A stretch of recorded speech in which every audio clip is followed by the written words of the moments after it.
Morning, everyone. Another cold morning here in Santa Barbara, but not too bad this morning. It doesn't seem quite as cold as it has been. So today we're going to do the second deep dive for the week on climate change denial. And this, of course, is on the two documentaries, Merchants of Doubt, Climate of Doubt. And it's interesting because, for the last deep dive, I focused on the reading that we have, which is why climate scientists disagree about global warming, which they don't. But, there's a multi-pronged attack that the oil industry, the fossil fuel industry, has put together here to try to stop action on the climate crisis. And last time we talked about that in terms of the literature that they're developing, and that would obviously be of interest to me, right? I'm a specialist in the written word, so I'm curious about that. But it doesn't, by any means, stop there. So people like me, we look at what we call texts, and texts include written things, but they also include things like, videos, visuals, music, include anything. And the fossil fuel industry is putting a lot of money, is giving a lot of money to have that sort of material generated to convince the American public. But there's another big prong to their attack, which is directly approaching politicians and directly funding politicians through campaign donations. And the goal there, of course, is to put politicians in office that will, support legislation that goes with their agenda, which is, of course, to continue pumping as much of, extracting as many fossil fuels as they possibly can. And those two projects are related, right? So, okay, if they just paid politicians and politicians acted on their behalf, which some of them are, then, that would work great. But if the American public wasn't convinced that that was okay, there would be an uproar, and those, regardless of how much funding they had, those politicians would probably be, hopefully be voted out of office. But if you then can convince, a broad swath of the American public, or at least confuse them, raise enough doubt, then they're not going to go ahead and do anything to stop the politicians. They're actually going to think the politicians are strangely voting in their behalf and, providing legislation on their behalf, which, of course, they're not, because these politicians are, promoting, the policies and the practice that is bringing about the climate crisis. So it wouldn't work unless you could do the two of those together, especially. And that's why, again, it seems like maybe when you came into this class that what we needed to do was put up more solar and wind panels, more solar panels and wind turbines. And of course we do, and I'm a big, advocate for that. But we also need things like campaign reform, because if we don't, fossil fuel companies are going to continue to funnel millions and billions of dollars to politicians, and those politicians are going to feel obligated to vote on behalf of things that help the fossil fuel industry. And, it's certainly possible to do campaign reform. So if you look at someone like Bernie Sanders, forget for a moment that he was, advocating for sweeping climate change by way of the Green New Deal, but just the way he ran his campaign, he, when he was running for the Democratic nomination for president, he put together almost $96 million, which is not too shabby as far as, money to fund his campaign. But that came from, I think it was like 1.3 million people. And if you do the math there, you realize right away that, these people were giving small amounts of money, $10, $20 here, not millions of dollars from, fossil fuel companies in particular, the way that can be done now, but just coming from individuals, people like you and me who, went online and, hit the PayPal button and gave Bernie Sanders $20. That's how it worked. And, the idea here is that, if you do that, then Bernie Sanders isn't, beholden to anybody. He's not obligated to anybody. He can go ahead and vote the way he wants and support legislation that he wants. or more to the point, that he feels is in the best benefit of, his constituents and the people who put him in office, or people like you and me sending in our $20, and he's going to vote on their behalf, not on the behalf of any particular industry. So again, you might think it's odd to begin with why we need something like campaign reform, but these documentaries hopefully really underscored why it's so important, and why people, like in the Green New Deal, or people like AOC in particular, now since Bernie Sanders is increasingly going to be a player. You might have seen him during the inauguration, or one of the many memes from it, but it's also the case that we could do this not voluntarily the way Bernie Sanders ran his campaign, but we can just radically reform the way campaign contributions work and just not allow big corporations to give the kind of money that they do, or even have any role in our government at all. This should be about people and about people's interests, and it should be, by the people and all that, not for corporations or by corporations. Anyhow, let's look into this into some detail if we can here. So your comments were great this week. Yeah. To read a little of this. Yeah, I keep mentioning this. Of course, 3 billion people on our planet and only put 5% of the greenhouse gases there, yet they're the ones paying the cost, and people in developing countries don't have the money or resources to deal with the damage that the Western world has caused. Entire villages are dying, and U.S. politicians still manage to say that the climate crisis is no big deal. Yeah. This person, makes a strong statement here. Watching this film about climate change skeptics made me realize how easy it is to brainwash the American people. 97% of scientists agree that we need to actively participate in ending fossil fuel emissions, yet politicians can still convince the public this is false. Or more to the point, fossil fuel industry can convince the public one way or another through their, emissaries can do that, and politicians will support it then. Yeah, the fact is, and this person is makes a number of great points here, but this one, the fossil fuel industry is a major part of the U.S. economy. That's absolutely right, and of course many people will argue then that we just can't disrupt it. If we want to save, a shift in our economy, however, is necessary if we want to save the only planet we've ever known. It made me upset when, and by the way, many people expressed emotions here, like being upset or frustrated or angry when watching these documentaries. It made me upset when the politicians in this film were exaggerating the effects the fossil fuel industry has on our country. By switching to renewable energy sources, the United States will create more jobs and opportunities for people to work. More importantly, the switch to renewable energy needs to happen now. Yeah, such great points. The argument that the fossil fuel industry is making, and this one is becoming more and more an argument recently. In other words, the deniers, the skeptics, as I mentioned in the last deep dive, have all sorts of different, variations on how they're arguing this. Some are just saying, well, the climate's not changing at all. But that's not really working much anymore. I think most Americans have gotten the memo that the climate is changing, and, that people may be behind it. Well, but then, as a sort of a backup argument, there's this one that, well, it's the backbone of our economy. Our whole civilization is built on fossil fuels.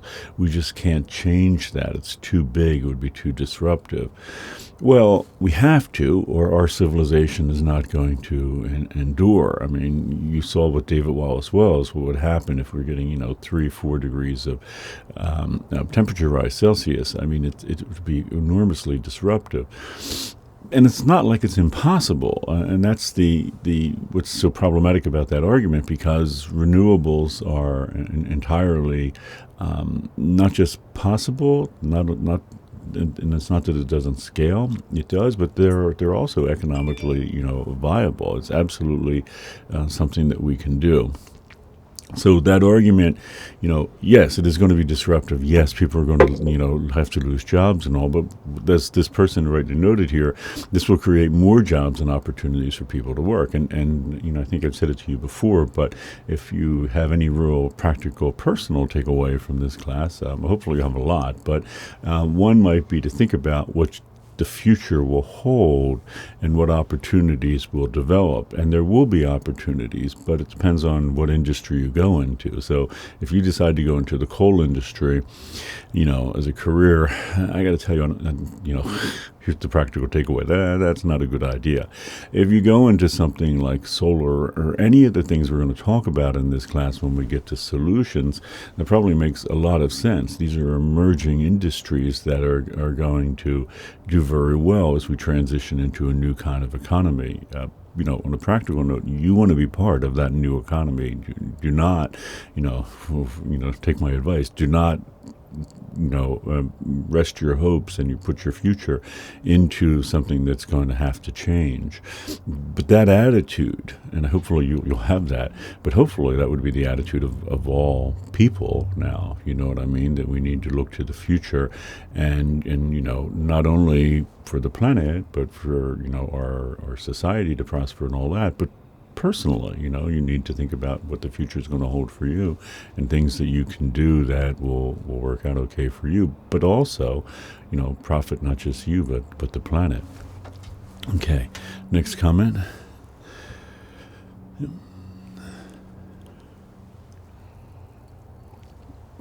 Sorry, drinking my tea here. Baffling how easily the global climate crisis would turn into a political debate. And they've done a very successful job. And again, that's entirely a creation of the fossil fuel industry. That's part of that sort of sleight of hand the magician is doing. How can so many people care more about money and success in the future of our planet? How will they be able to live with themselves when they realize they sacrificed the only home we've ever known for our gain? Yeah. That is a very frustrating part of this, right? You watched in Merchants of Doubt where Naomi Orestes and others talked about the idea that fossil fuel affiliates in the rhetoric they've generated have been successful at labeling environmentalists as watermelons. You might remember this. Why watermelons? Well, watermelon is green on the outside, but if you open it up, it's red on the inside. And the notion here is, when you hear people saying, I'm green, or for green causes and all, what that secretly is, according to this argument, is that they're communists on the inside. That, whenever you see an environmentalist, a passionate environmentalist, say me, secretly, this person's really a communist. By the way, I'm not a communist. I feel like, I'm in front of Congress during the McCarthy era. Not a communist. I've never been a communist. But, it's funny, right? I think most environmentalists would laugh at that. And yet, this has been very successful rhetoric. And why has it been successful rhetoric? Well, because for certain Americans of a certain age, and I would be in that age, and certainly the generation before mine, like Donald Trump's generation, for those folks, the Cold War was a real thing. Communism was perceived as the biggest threat to the United States and, as they used to say, our way of life. So for a lot of Americans, that literally, gets them shaking, and fearful that communism is not, not gone from the earth with the collapse of the USSR and Mao's China, but, it could still be here, that there could be this, group of people trying to bring communism back, which is not the case. But what a clever rhetoric to do to activate that fear in people, and they've been very successful at it. So, jump to the next one. Yeah, Mark Moreno. Many people commented on Mark Moreno. hearing him talk about how much he enjoyed sending personal attacks to climate scientists was very disturbing. Many of the climate change deniers said that their intention is to protect the people from government interference, but hearing Morano mean-spirited remarks makes it very clear that they're not interested in helping anyone but themselves. On the other hand, one part of the film that gave me hope for the fight against climate change denial was hearing Bob Inglis talk about how he changed his mind about climate change after witnessing its consequences firsthand. It's nice to see that even people who once held firm beliefs of denial can be educated and change their minds. Examples like that one give me hope that people can realize the truth. However, I worry that it will take too long before enough people change their minds to make a difference. Sorry for reading that when you could read it yourself, but two great points there. Mark Morano, and if you remember, well, he was in both documentaries, of course, but in Merchants of Doubt, he's the one in Glee saying that he, led, attacks on people like Jim Hansen, who was the NASA scientist who first started really talking a lot about climate crisis back in the 80s, and people like Michael Oppenheimer, who is a climate scientist at Princeton University. And it's interesting because a few years ago, 8 years ago, I spent a year as a visiting professor at Princeton University at PEI, Princeton Environmental Institute, and my office was directly across from, it was directly across, but the building I was in was a museum at one point, and then we converted to offices, and there was actually a dinosaur skeleton between my office and the one across from me. But the one across from me was Michael Oppenheimer, and, what a really nice guy, and, not any secret, horrible political agenda, just trying to do what he can with the climate crisis. And he, was one of the principal editors for the IPCC report, and as a consequence, he popped up on the radar of people like Mark Morano to attack. And what a vicious thing that is, right, to attack people for just doing their job and actually just trying to do what I was trying to do there, what I'm trying to do here, what a lot of you are trying to do, which is do something about the climate crisis. So, I think the way this comment was made, I thought was very good, because on the one hand, you have Mark Morano, and that's deeply depressing to think that there are people doing things like that. And another comment, I don't know if I put it on here, someone actually called Morano like a classic high school bully, and it really does sort of come across that way. But this comment was great because it also drew attention to Bob Inglis. And I don't know if you remember who Bob Inglis is. Maybe when I tell you, you will. So he was the politician from Southern State in Congress. And he came to the conclusion, and it was basically because of, when I understand it, one of his two children, came to him talking about the climate crisis, and he realized, the climate crisis was real, and that he had to do something about it. Now, the problem is, and if you saw, especially if you happen to see the documentary Climate of Doubt, the evolution of how quickly the Republican Party was shifted over to anti-action on climate change. That was a very risky thing for Bob Inglis to do. His political career, he no doubt realized would be hinging on that. And it did. And as they noted, he did not even receive the nomination for his party, the Republican Party, to be their candidate to run again for Congress. How unimaginable is that? And in fact, one of the people, Myra Nobel, is the one who commented on it in Climate of Doubt, and that is, that's almost unheard of for a successful candidate not to get the nomination of their party again.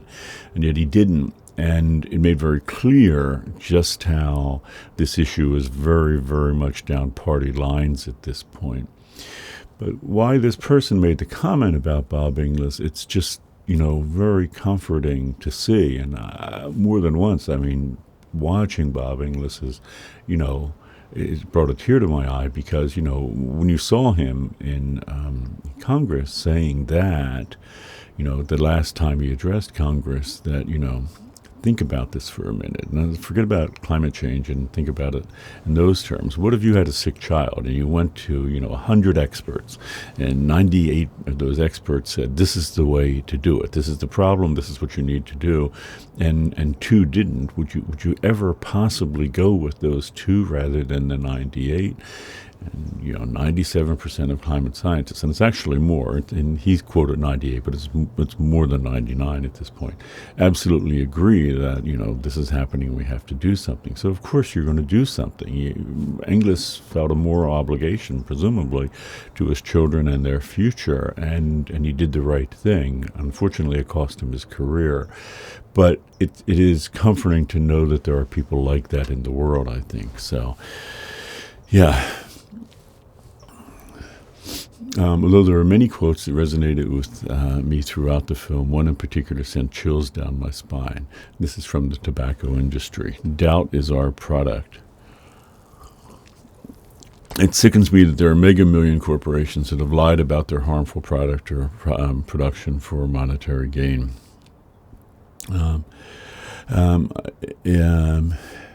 If I'm not made like that, I couldn't dream to be. How could half of Americans allow themselves to be fooled by industries that just want to fill their pockets even more? Yeah, it does make you wonder. But on the other hand, hopefully this week you've kind of, these films and the reading have taken you inside of the mechanism for how so many Americans are duped or doubting. And again, the idea here is that doubt is their product, that they're, doubting, causing Americans to doubt so that Americans will not act accordingly. And they've been very successful at it, and you can see why. You yourself now know, and you've read the book we did. It's pretty convincing in certain ways. You can see why people weren't quite sure, or if they have a political affiliation, it confirms their bias, or if they're deeply afraid of the return of communism, or any number of things. It could work. It could work, and has worked. So, yeah, let's go to the next one. Here, hold on one second. Okay, this person noted that the film was painful to watch. It brought about the same type of anger I feel when Trump supporters talk, and I'm sure there's a large overlap here. One of the climate deniers, and the person notes that he or she is blanking on the name, and I put it in here, it's Myron Abel, was asked, what if you're wrong? In other words, what if you're wrong about the climate crisis? What if it's a real thing? His answer was, then I'd have to say I'm sorry. And this person notes, this really frustrates me for a number of reasons. First, just in the 8 years since this has been made, we've experienced major climate disaster and seeing the effects of the climate crisis. So he should be apologizing now, but I'm sure he and many others are still denying anthropogenic climate change. Second, it's infuriating to see a wealthy old man, and let's be honest and clear here, a wealthy old white man, as so many are in our government, say that he'll apologize if he's wrong, when in reality he's gotten his life to live. He's not going to feel the effects of the way poor communities are, the way younger generation are. And it feels like a scapegoat for him. It feels like he's very aware of the fact that if he's wrong, he'll be dead by that time, so he will never have to take responsibility for the way he and others have pushed progress back. Yeah, what a great comment. So that guy, Myron Abel, remember that name, and I think if the person knew about Myron Abel, would only have reinforced everything that this comment about this comment it does.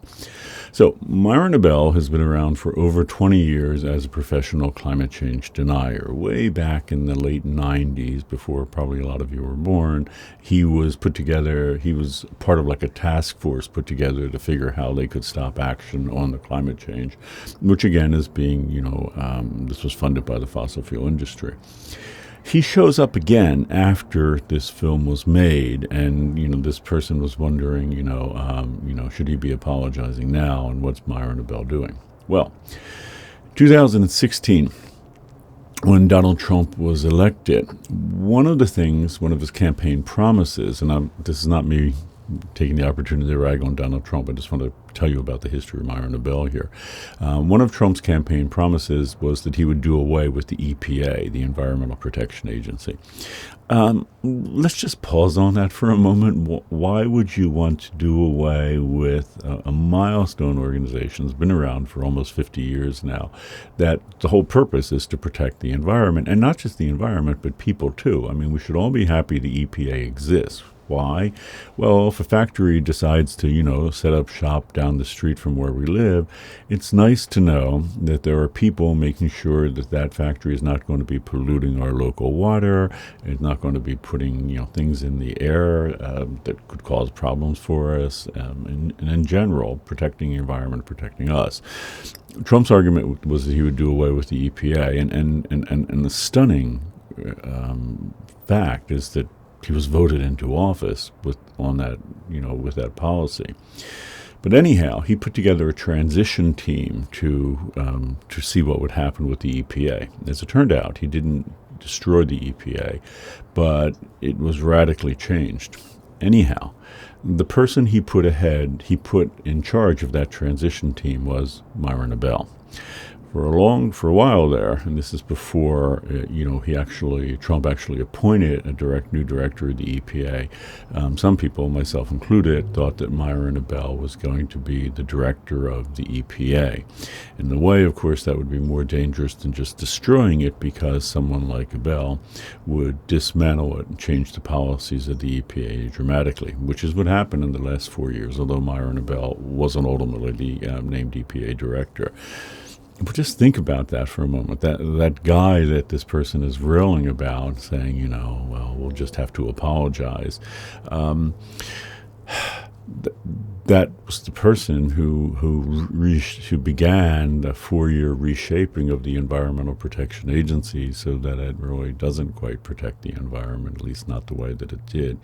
And it also makes clear that, and this is what's so astonishing and why I wanted you to see these documentaries, in 10 years, really, in about a decade, a little more, actually less than a decade, in the sense that, this movement to politicize the debate took off in such a way that they were able to put a climate change denier in the presidency, and that person then began using climate change deniers to reshape the government. People like Myron Abell. It's sort of mind-boggling, right? If you were to write a science fiction novel, or we call them cli-fi, climate fiction novel. If you were to write a cli-fi novel about, what 20 years ago, about what happened, the climate change deniers took over the government and began dismantling the EPA, it would seem like science fiction, and yet that's what happened.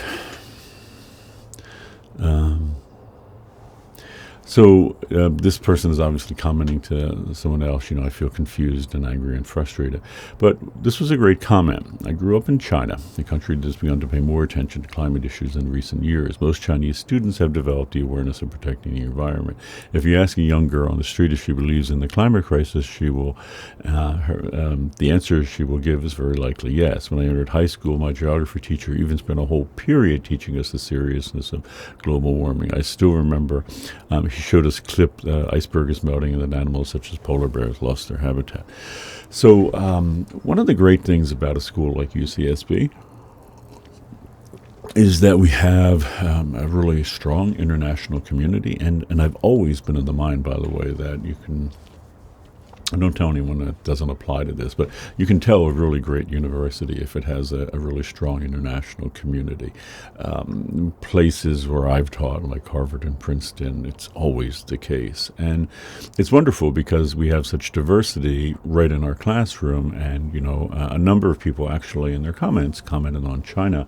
And it's important to pause there for a moment, because, this is a U.S. class, taught in an American university in California, and as a consequence, the focus is on America. So the focus here is on American politics in particular, and that's why Myron Abell matters. He wouldn't, matter as much if we were in another country. But it's good not to limit ourselves to thinking about the United States. I mean, clearly it's going to be important for us, and if we're thinking about things like, what we can do and like election reform and all that, yeah, it has to be a localized issue with the U.S. But let's not forget that there's the rest of the world here, and the rest of the world is also dealing with something like the climate crisis, and China in particular. China's emissions now are greater than the U.S. They overcame us. We were the undisputed leader for a long time, but as I've noted in another lecture, you have to take into account there are 1.4 million people in China, and China is this the so-called workshop of the world. So a lot of the factories there are producing things that are being taken up, being used by the rest of the world. So if you look at the per capita emissions of China compared to the U.S., we are a far, far bigger emitter person by person.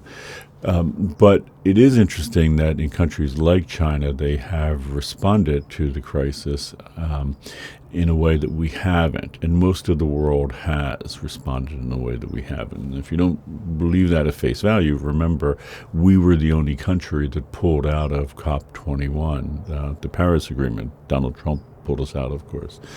So other parts of the world, countries are responding to this.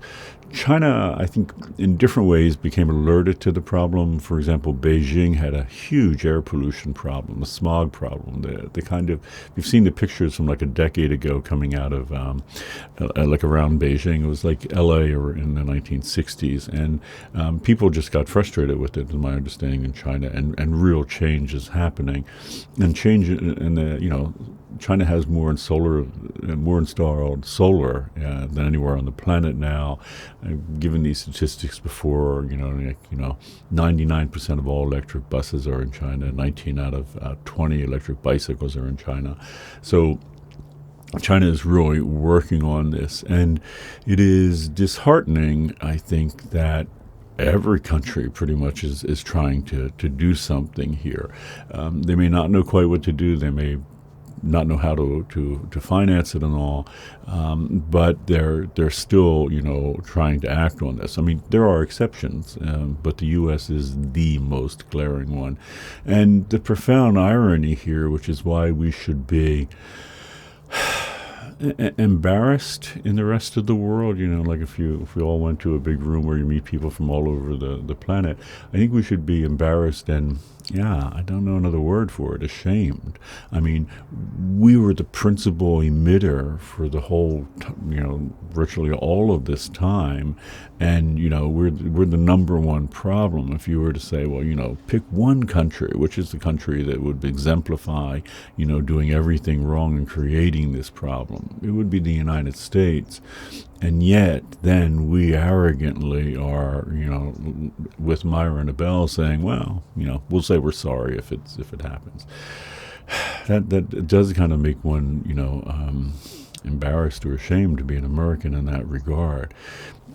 That's all the more reason that we need to do all that we can to try to make America a leader here. And you saw in the documentary that we started with, before the flood with Leonardo DiCaprio, where, he's being taken to task in India, of course. But he should be. We should be. Americans should be. But we could be leaders here. The world looks to us for so many ways, and they should look to us for leadership here. So, let's just hope that we give it. Okay.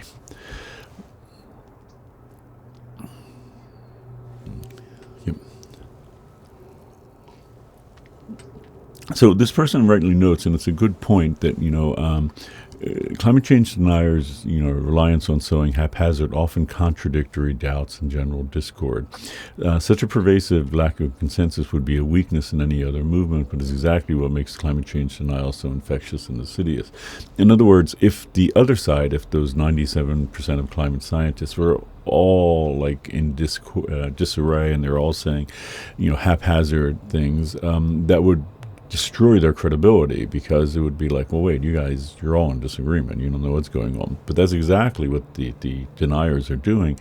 And as this person writes, it makes denial so infectious and insidious because, people can latch on to, like the public can latch on to whatever they want. It's almost like giving them like a big buffet of climate change denial to go up and pick and choose what you want. Yeah, so again, Bob Inglis demonstrated trying to stop climate change denial is like trying to put a lid on 1,000 schoolyard rumors at once. Yeah, I think that's a wonderful way to put it, because it's oldie. So, and all it takes really is one mention of the word sunspot, or more than 31,000 scientists, which is what's purported to be in this document, the Oregon petition, or a candle in a crib, for Merchants of Doubt, the idea that that's going to set the crib on fire. Yeah, what good is peer-reviewed study against a self-perpetuating wall of bite-sized falsehoods? Yeah, Merchants of Doubt demonstrates to us when it comes to quoting climate change denial, the truth is not enough. It's really a not, and we talked in the last deep dive about like confirmation bias and all, but yeah, there's so many things out there that for many people one thing they'll latch onto. So typical thing would be sunspot is a theory that's put out there that sunspots are what's causing our climate to change, but a bigger one is just that, well, the climate's always changed. We've had ice ages and all. Who's to say it's not naturally changing now? Very different than the sunspot argument, but that one catches a lot of people because it makes sense. And a lot of these are appeals to sense rather than appeals to science. And science doesn't always, make sense at face value, and you have to kind of make sense of it. So my go-to example of that is always, and a Nobel Prize was given for this a decade ago. A scientist was trying to figure how quickly the universe was expanding or slowing down after the Big Bang. So, Big Bang, everything goes flying out, and eventually it would slow down. And instead, he got disturbing results that it wasn't slowing down at all, but expanding. That was completely counter to what he thought. And I heard him on a podcast talking about the discovery, and he said it was kind of like throwing a ball up and deciding, trying to figure how long it would take to come down. But he threw it up, and it just kept going. And it just didn't make sense that would happen. And the only way that scientists can make sense of that is there's this mysterious thing that we know pretty much nothing about, called dark energy, that's causing the universe to expand. Well, that's counter to common sense that things like that would happen, and yet that's how science works. Science works because you study it, and you can come up with proof that things are happening based on empirical evidence, based on theory and all. But a lot of the denial stuff, it doesn't work that way at all. It just goes, it's just common sense, arguments that climate's always changed, probably changing again. So we've always had thunderstorms, we've always had hurricanes, we've always had wildfires. Big deal. Well, but it's not. I mean, if you actually look at all this carefully and you run the numbers and look at the occurrences of when they're happening, where they're happening and all, you'll realize that, they're very different than they have been. That memo has gotten to the public now because, for example, if you live in California in your lifetime, you probably know that wildfires have changed. Yes, there have always been wildfires, but not like these, not like when these are happening, not as big as they're happening, and not harming people the way it's happening. So, yeah, it is interesting though, because I think what this person said is quite right. The power of this movement, the climate change denial movement, is that they have so many explanations working for them. So, yeah, very good point. Yeah, it is, and I think many people had this. It's sort of disheartening because, after watching the film, it seemed to me rather unlikely we'll be able to educate anyone who was already a denier to climate change due to the fact that these companies have so much wealth and so much power that they can with so much power they can afford to keep fueling the spread of disinformation to the public. I think that's exactly right. The only way that I could possibly see change happening in the future would be to implement some sort of policy change that completely bans things like fracking or a carbon tax, or implementing a carbon tax that would directly force people to make eco-friendly decisions based on their own carbon emissions. Well, yeah. Let me get a little tea here. I think that's a very sobering thought, but I think it's entirely right and accurate. In other words, I think, that probably most people taking this class, the overwhelming majority of people taking this class, are going to believe that the climate crisis is real and that they're going to want to do something about it, and support policies and politicians that want to do something about it. Is that the case for most of America? The answer is, I don't know. And I agree with this person that there are going to be some people who it is not the case for. And I don't mean a few, I mean tens of millions of Americans who are going to be persuaded by the climate change denial movement, by its literature, going to support politicians that do it. And in that, they're going to be, I think, pretty intractable. I don't think that we're going to be able to appeal to those people to voluntarily get on board for the changes that are needed to avert true disaster. So I guess you can kind of see this as sort of a carrot and a stick thing, right? So the carrot, which might be the thing that appeals to you folks, and it's what appeals to me, is that, we can change this and we will go ahead and do it because the carrot, the appealing thing, would be a future for the planet that, where the earth is still hospitable for our species. That's enough of a carrot to work. I think, people will voluntarily do what needs to be done. And so many of the things that we're going to talk about in the next weeks, things like, switching to a plant-based diet or reconsidering transportation or, voluntary minimalism, that kind of stuff, that's all people voluntarily making a decision. But as this person rightly noted here, it's rather unlikely that we will be able to educate anyone who is already a denier of climate change or a deeply, committed denier.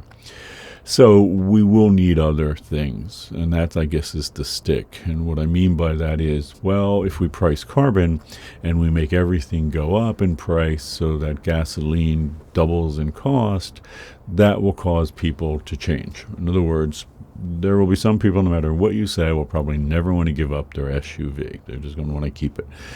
Big SUV, gas guzzling SUV. But if you price carbon, so suddenly they have to pay $10 a gallon, they will probably want to get a smaller energy efficient car at the minimum. And if it's enough, they may want to, really think about using mass transportation or alternate things. I don't think I agree with this person. I don't think we can hope to convince these folks to voluntarily make those actions. I just don't think it'll happen. The fossil fuel industry is working too long and too hard, and that's just the way it is. Yes, many people will. I have to believe most people in this class will, but I think many Americans won't. So we have to set up the situation so that they will do it, whether they want to or not. But to do that, that's where you have to have political action. You have to put politicians in that are going to put a carbon tax in. And again, carbon tax is not something that the fossil fuel industries will want. They make, but every now and again, by the way, they make nods to it with like a very small carbon tax. But an actual carbon tax, or let's talk about carbon pricing, it's a better way to put it. And we'll see the distinction, by the way, and I won't go into it now, but Peter Kalmus, in one of the readings that we have, will talk about that.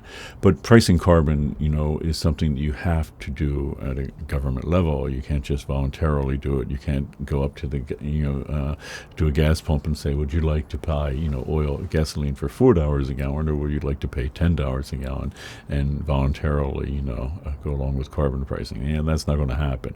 You have to enforce this. And the only way you can do that in a democracy is to get a majority of Americans committed to this and putting politicians in place that'll do it. The good thing is the politicians are there and waiting, right? People like Bernie Sanders, who's still obviously, in the Senate and an important senator at the moment, ran for president, centered on the Green New Deal, that he would make sweeping changes. He didn't get in. But AOC did get into the House of Representatives, and people like that. So there's a whole new generation, and an older generation too, I'd have to say, because Donald Trump, Bernie Sanders is kind of, he's an older generation than I am, Donald Trump's generation, really. And, there are politicians waiting in the wings to be put in office and have plans on what to do.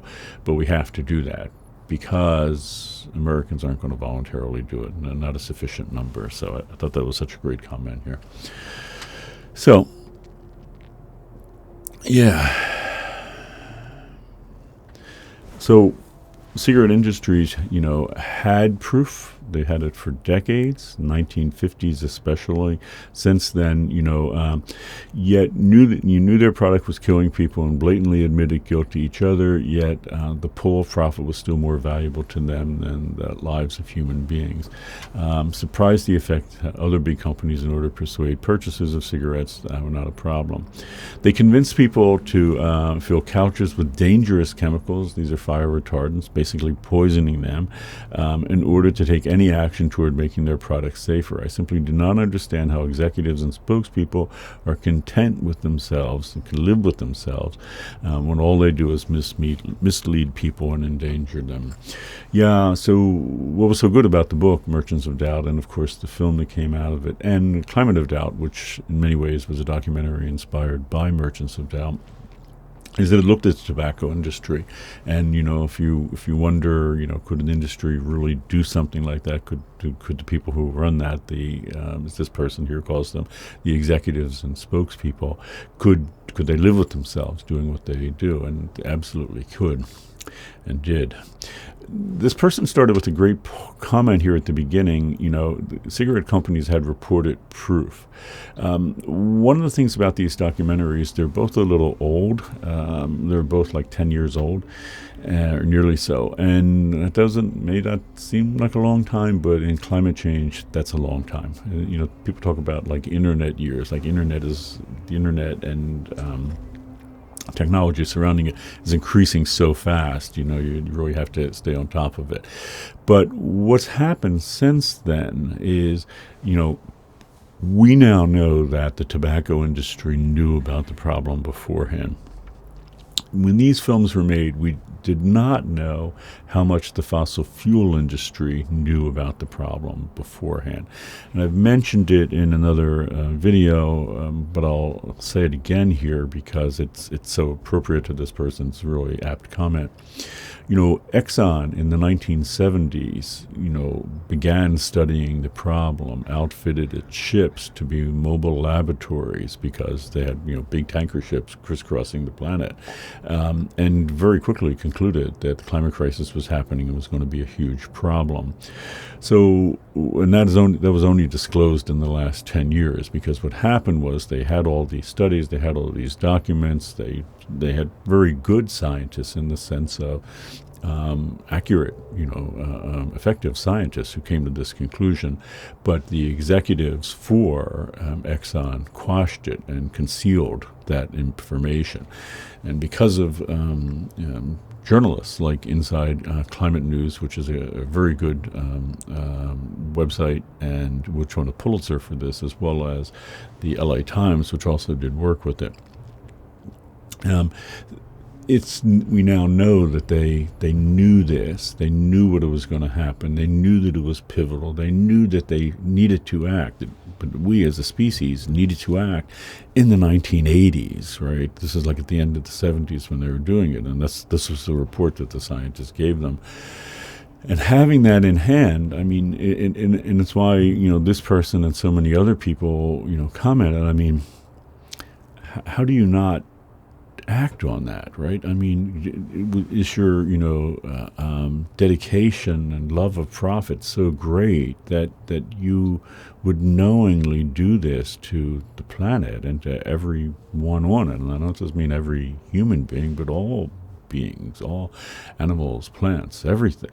It's just kind of unfathomable. And again, that's why the tobacco industry is such a great example, or such a horrific example, but one that we need to look at is, that industry did the same exact thing. It sold an addictive poison, and as I've noted, it targeted children with it.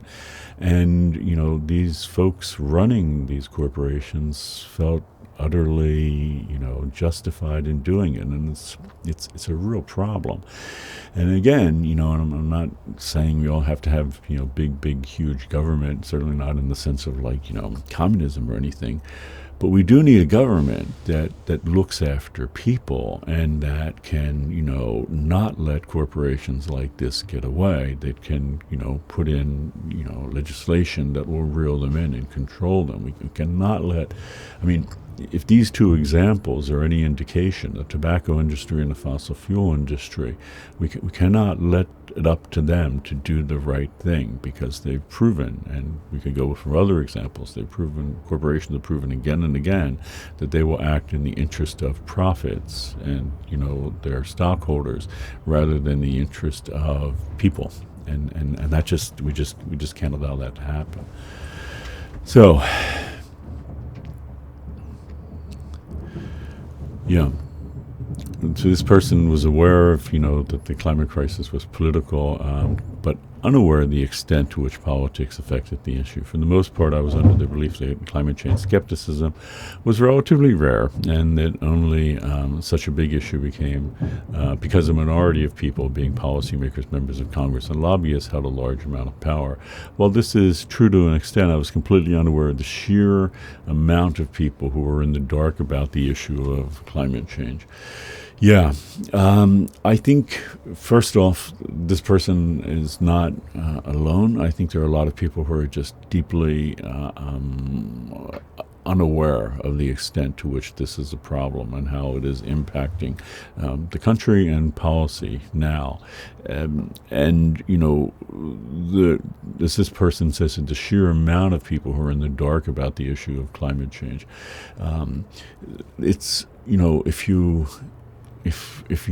you were the fossil fuel industry who put this together, someone like Myron Abel, I think you'd have to be pretty satisfied with yourself right about now. You've done a remarkable job. You've convinced tens of millions of Americans to be confused about the issue.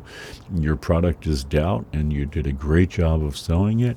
And as a consequence, the politicians that you've financed their campaigns and they have an obligation to you, they are now acting on, or at least in the last 4 years especially, are acting on behalf of the fossil fuel interests, and very successfully, and tens of millions of Americans are perfectly fine with that. It's remarkable. It's really remarkable. And I want to be really clear here about how I think of this. I don't blame the climate change deniers in large part. And what I mean by that is not that I don't blame the executives of Exxon, or I don't blame Myron Abel. Yeah, I do blame them. But I don't blame the tens of millions of Americans that were duped by them. And I think, climate merchants of doubt did a great job with the idea of the magician at the beginning and tricking people. These Americans have been tricked. They have been lied to. They, have been under assault with things like, confirmation bias, where people are understanding how their personal psychology works and is using it to exploit them. I don't blame those people, and even, I gave the example of the one county in America that voted for Donald Trump more than the other, which was in West Virginia, and it's a coal mining town. Yeah, I mean, look, those folks, I mean, they're very concerned about their life, their livelihood, the only industry they've ever known, and denial of these people fueled by the fossil fuel industry have done a great job of exploiting that fear, and they've activated that fear and turned it into political action, which will keep them in power. I mean, if you think about it, the horrific irony is that folks in communities like that are some of the hardest hit by the industry. I mean, it'd be like saying, let's set up a factory, as a business person, let's set up a factory somewhere, and, it's going to be really bad for the community, and it's going to be dangerous. And hey, coal mining is really dangerous, and it's really bad for the communities. Things like mountaintop removal, where they literally cut off the whole top of a mountaintop to get into the coal there. It destroys, beautiful forests and mountains and all. But let's set up a factory where, it'll be horrible for the community and horrible for people, and let's convince those people to be the number one advocates for it, to lead the country in advocating for us doing what we want, which will destroy their lives and communities. It's almost unfathomable to think about it. But again, I wouldn't, I think it's misguided to think that the people being duped by this sleight of hand are the evildoers here. I do think that people who are, intent on, destroying the planet for profit are pretty darn evil, and that they've convinced people is evil too. But I don't think that the people who are convinced by it, are the real problem here. I think they are the people that, are suffering in some cases the most. So, let's jump to another one here. Oh, we did it again. So it's the little thing here. I am amazed and delighted. So one of the things I didn't want to do with the lectures is have a ton of comments on the web page, because when people do the review for like quizzes and the exams, you'd go down and you'd get to the very bottom, and you might start looking at those comments and trying to remember what I said about them, but I wouldn't really have said anything about them because I had never gotten down to them. So I try to keep it to a reasonable amount, which, by the way, is difficult because, well, as you might imagine, there are a lot of comments coming in, and the only way that I can manage to look them over is to kind of do it as they come in. So, in other words, I break it up a little bit every day, which I have to tell you, it's kind of a treat for me to do that. In other words, I have a lot of other things I have to do, but seeing what people say is kind of is fun for me. I should note I'm not on social media, so it's not like I'm checking my Facebook page, or I don't even quite know how Facebook works. I assume you have a page or something. I don't know, but I don't do that because I'm not on.